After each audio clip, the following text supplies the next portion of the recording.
జనగామ జిల్లా పచ్చిరొట్టు పంటను పరిశీలించిన జిల్లా కలెక్టర్ రిజ్వాన్ భాషా షేక్ జిల్లాలోని వడ్లకొండ గ్రామంలోని ఆకుల భిక్షపతి రైతు పొలంలో వేసిన పచ్చిరొట్ట పంటను జిల్లా కలెక్టర్ రిజ్వాన్ భాషా షేక్ పరిశీలించారు. ఈ సందర్భంగా జిల్లా కలెక్టర్ మాట్లాడుతూ భూసార పెంపునకు ఈ పచ్చిరొట్ట పంటలను వేయటం వల్ల భూసారం పెరుగుతుందని, భూమిలో సేంద్రియ పదార్థం పెరగడం వలన నీరు నిలుపుకునే సామర్థ్యం పెరుగుతుందని, అన్ని రకాల పోషకాలు భూమికి అందడం వలన అధిక దిగుబడులు రాబట్టవచ్చని రైతులకు సూచించారు. ఈ విత్తనాలపై ప్రభుత్వం రాయితీ అందిస్తోందని తెలిపారు.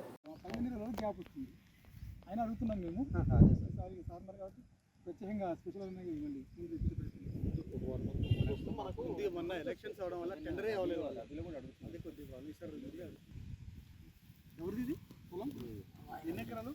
2 ఎకరాలు మొత్తం గడ్డు వేయమేనా? మేమే సంవత్సరం తినే వరకు వేసుకుంటాం. నీళ్ళు ఎక్కువ కావాలి కదా. 15 బస్తాలు పడితే అవి 8 బస్తాలు